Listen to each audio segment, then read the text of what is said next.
Paris wasn't supposed to look like this. On the morning of September 8th, 2025, the city that once sold the world a fantasy of romance and sophistication woke up choking on tear gas. Water cannons roared against crowds packed so tightly that the streets looked like veins ready to burst. Storefronts were smashed, fires climbed the sides of buildings, and everywhere you looked, there was blue riot shields, helmets, armored vans, 80,000 police officers deployed across the country, the largest internal security mobilization France had seen since World War II. And yet, if you listened to the news, all you heard was confusion. Another prime minister gone, another failed budget, another wave of public anger, as if France had simply tripped over its own shoelaces again. But the truth that no one wanted to admit, not politicians, not journalists, not even the protesters screaming in the streets, was that this didn't start here. The spark wasn't lit in Paris. It wasn't born in the National Assembly or inside the walls of the Élysée Palace. It started thousands of miles south, in the dusty halls of government buildings most Europeans have never seen, in countries most couldn't place on a map. Mali, Niger, Senegal, Chad, Benin. 14 nations that had spent decades living under a financial system designed not for their benefit, but for France's survival. And when they finally voted, one by one, to pull the plug on that system, the lights in Paris began to flicker. The collapse that looked sudden was actually 80 years in the making. If you trace the smoke back from the burning cars in the streets of Paris, you don't end up in a French neighborhood. You end up in a currency agreement born in 1945, in a uranium mine carved into the desert of Niger, in contracts signed under pressure, in wealth quietly siphoned out of Africa for generations. France didn't fall because of one budget. It fell because the economic engine it relied on wasn't built on innovation or competition, it was built on extraction. It was built on taking. And systems built on taking only work as long as the other side doesn't notice. But they noticed. That's why what's happening in Paris feels so chaotic. It's not just political instability. It's not just a country angry about cuts or pensions or wages. It's something deeper, something more frightening. France is realizing all at once that the foundation it trusted, this invisible flow of money, resources, and cheap energy that kept everything running, has vanished. And once the foundation goes, everything built on top of it wobbles. People talk about collapse like it's a sudden event, a moment you can point to on a calendar. But collapse is slow. It's quiet.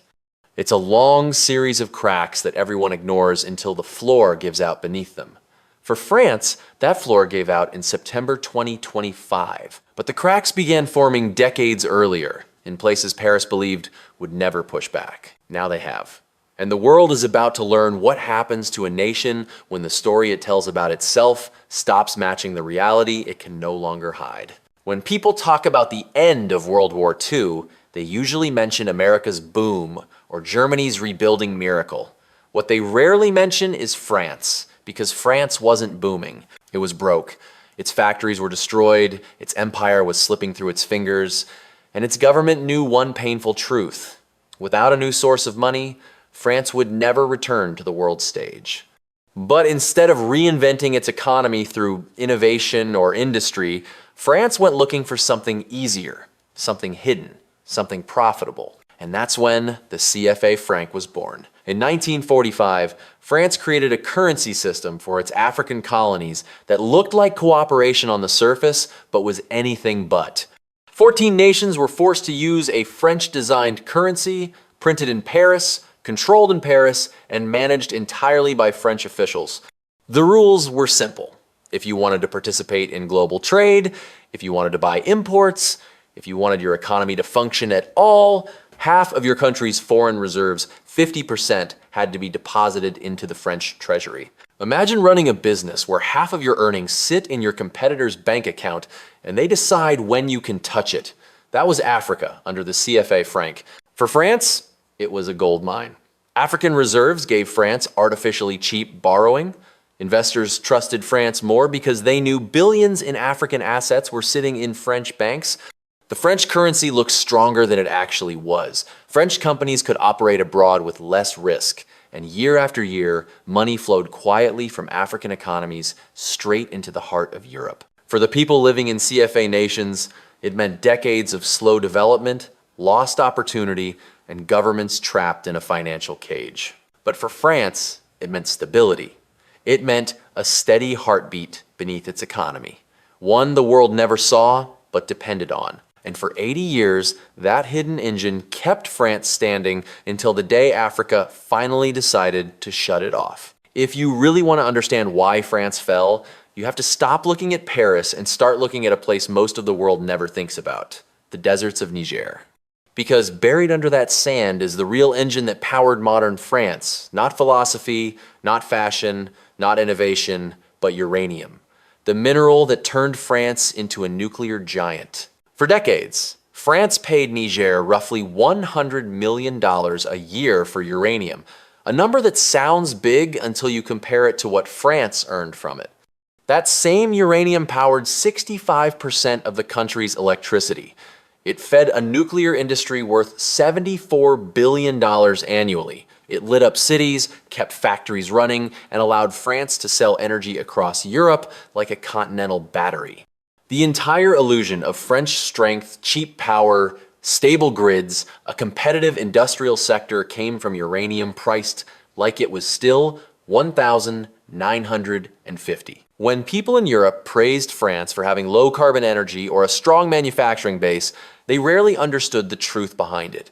France wasn't winning because it was more innovative. It wasn't winning because it was more efficient. It was winning because it had locked in a deal with a country whose bargaining power had been crushed by decades of dependency. Niger sold the raw material. France sold the finished miracle. And that imbalance seeped into every part of France's identity. Cheap electricity meant cheaper production. Cheaper production meant stronger exports. Stronger exports meant more political influence. All of it, every advantage, depended on a resource the French government acquired for a fraction of its real worth. But there's a rule in economics and in life. A system built on quiet exploitation only works as long as the exploited stay quiet. France built its modern prosperity on uranium that should have changed Niger's destiny, but instead changed France's. And when Niger finally questioned the deal, when it finally asked why a nation earning billions called its request for fairness unrealistic, the entire structure began to shake. France didn't just lose a mineral source. It lost the foundation of its power. The truth is simple. France's economy wasn't built on brilliance. It was built on a bargain that was never meant to last. By the time 2014 arrived, Niger had spent decades watching its most valuable resource power another country's future while barely touching its own. So its leaders did something simple, something reasonable, something any nation with dignity would eventually do. They asked for a fairer deal. Not billions, not anything extreme, just an increase in uranium royalties from 5.5% to 12%, still far below what most resource-rich nations negotiate as a starting point. It was a request rooted in logic, numbers, and basic fairness. France didn't see it that way. French officials and executives from Orano, the state-linked nuclear giant, dismissed the proposal instantly. They called it unrealistic. They said it would make operations unprofitable, even though France was earning tens of billions from the exact same uranium every year. And when Niger pushed back, when it dared to stand its ground, France didn't negotiate. It retaliated. Mines were suddenly shut down for maintenance, shipments delayed, production paused. It was pressure disguised as procedure, a warning in the language of paperwork. But the story didn't stay quiet. Across West Africa, investigative journalists began uncovering something darker: systematic underreporting. Companies would extract 1,000 tons of uranium but only declare 600. They'd pay taxes and royalties on the smaller number and sell the rest off the books. The same pattern appeared in oil fields, gold mines, and mineral sites across the region.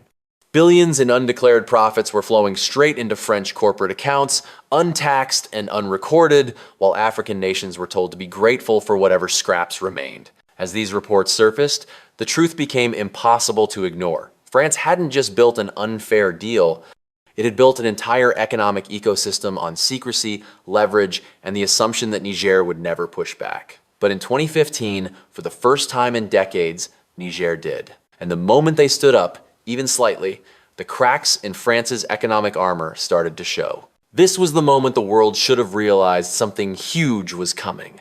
A nation that relies on exploitation for stability cannot survive the day its partners demand fairness. France thought Niger's request was a small annoyance. In reality, it was the first tremor before the earthquake. For decades, the CFA system survived because most people didn't know how it worked. It was hidden in technical language, buried in contracts, wrapped in the illusion that it was good for stability. But something changed in the 2010s, something no economist in Paris had prepared for. Information stopped flowing downward from governments and started rising upward from ordinary people holding smartphones.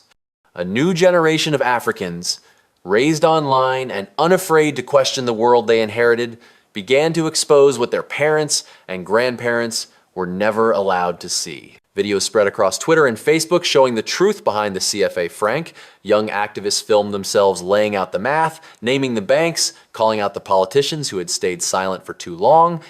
In Senegal, a man named Kemi Seba burned a CFA banknote live on camera. He was arrested, but when he was released, he did it again, and this time, millions watched. The moment symbolized something bigger than currency. It showed a generation willing to break the rules of a system they never agreed to follow. Hashtags like #StopTheCFA and #FrancAfrique trended across West Africa. Live streams from activists reached crowds that traditional media had ignored for decades. The truth that had been whispered in classrooms and markets was now shouted across continents. Suddenly, young people were not just protesting, they were educating. They were organizing. They were turning anger into strategy. And the pressure worked. Between 2019 and 2023, African presidents, some reluctantly, some boldly, began to act. One by one, nations demanded French troops withdraw from their soil. They stopped sending their foreign reserves to Paris. They tore up mining contracts that had been signed in eras of silence and replaced them with new demands, new terms, new expectations. France tried to reassure the world that this was just political noise, but deep down, French officials knew exactly what was happening. The thing France feared the most had finally arrived. Africa was no longer asking, it was saying no. After 8 decades of quiet compliance, the continent that had held up France's entire economic model had awakened. And once a people discover the truth, there is no going back. When Africa finally stepped away, France felt the impact like a punch it never saw coming. For 80 years, France had lived on a quiet economic advantage it never fully admitted. Cheap African resources, guaranteed capital inflows, and a currency system that kept its borrowing costs lower than they should have been. But the moment those pillars cracked, the illusion of French strength cracked with them. The first shock hit the energy sector. When Niger cut off uranium and refused to renew old contracts, France lost the fuel that powered most of its electricity. Overnight, the nuclear industry that once brought in $74 billion a year began to stall. Uranium, the giant French company that had spent decades extracting African resources, posted a loss of 133 million euros in the first half of 2025 alone. It was the kind of loss that would have been unthinkable just a few years earlier. Then came the energy crisis. With uranium supplies interrupted, France was forced to scramble for alternatives, more expensive imports, less stable sources, higher operational costs. Energy prices for households and businesses didn't just rise, they spiked, climbing more than 40% since 2022. For the average French family, it meant tighter budgets. For factories and industries, it meant shrinking margins or shutting down entirely. The competitive edge France had used to dominate parts of Europe's market evaporated almost overnight. At the same time, the CFA system, the backbone of France's financial comfort, began collapsing. Without billions in African reserves parked safely in Paris, investors grew nervous. Borrowing costs soared. By early 2025, France's public debt smashed through 3 trillion euros, pushing the country past 110% of GDP. Analysts at the Atlantic Council warned that France was borrowing at rates worse than Greece, a country that nearly went bankrupt a decade before. All the hidden advantages France had enjoyed for decades vanished in the span of a few years. No more cheap uranium, No more access to African reserves. No more artificially low interest rates. No more silent capital flowing into French markets to keep the economy stable. This was the moment the truth became undeniable. France's post-colonial economic model was never built to survive on its own. The stability people assumed was strength was actually dependency. And once that dependency ended, the entire system collapsed. Not slowly, but all at once. By the time the economic cracks reached ordinary French families, the anger had already begun to simmer. People could feel something slipping, bills rising faster than paychecks, energy prices swallowing savings, and a government that kept insisting everything was under control even as the streets told a different story. When Prime Minister Bayrou finally stepped forward with his austerity budget, it felt like a betrayal. 44 billion euros in cuts, welfare payments frozen, 2 national holidays erased. Work more, earn less wasn't a slogan, but that's exactly how people heard it. The reaction was immediate. Protests erupted in Paris, then Lyon, then Marseille. What started as marches turned into blockades. What began as chants turned into clashes. Fire lit up the nights. Tear gas filled the days. Buildings were burned, highways shut down, and tens of thousands poured into the streets demanding the government step down. Live broadcasts showed a country coming apart, not on the edges, but at the center. Within days, Parliament collapsed in a vote of no confidence. Bayrou became the 5th prime minister in 2 years to be forced out of office. To most observers, it looked like another chapter in France's long history of protests, just louder, angrier, more chaotic. But this time was different. The rage wasn't coming from one policy or one politician. It was coming from something deeper, something structural. The government tried to blame reckless spending, global markets, energy shocks, anything that sounded temporary. But the truth, the uncomfortable truth, was that France's entire political system was finally crashing into the reality its economy had been hiding for decades. The cheap uranium was gone, the low borrowing costs were gone, the guaranteed African reserves were gone, the quiet capital flows that made French budgets easier to balance had vanished. And without those hidden advantages, the government had only one tool left: cuts. Cuts to programs people depended on, cuts to jobs, services, and security nets. Cuts that turned frustration into fury. France wasn't just protesting a budget, it was grieving the end of a world it didn't realize had been borrowed. The political collapse wasn't the cause of the crisis, it was the final consequence of a system that worked only as long as Africa stayed compliant. And once Africa said no, there was nothing left to hold France together. In the end, France didn't collapse because of one election, one budget, or one bad leader. It collapsed because the foundation holding it up was never built to last. For decades, the country lived on a system that only worked as long as no one questioned it. A network of currency control, cheap resources, and quiet capital that flowed in from nations kept deliberately weak. It was an economy powered by what couldn't be seen, by a silence that was never meant to break. But silence never lasts forever. Africa woke up. Slowly at first, then suddenly. Young people began asking questions their parents were too afraid to ask. Journalists dug through numbers that were never meant to be public. Activists exposed deals that once lived in dusty back rooms. And when the truth finally reached millions, something irreversible happened. They pushed back. They organized. They called out the system that had drained their countries for 80 years. And they won. For the first time in modern history, a major Western nation didn't fall to war or invasion. It fell because the world it built on extraction finally collapsed under its own weight. France discovered what every empire discovers when its illusions run out. Power that depends on taking eventually loses to people who refuse to be taken from. This is the real lesson of France's fall. Extraction economies don't end with fireworks. They end quietly, then all at once, when the people holding the burden decide they won't hold it anymore. And now that one domino has fallen, we're left with a much bigger question, one that reaches far beyond France or Africa. What other nations are running on the same logic?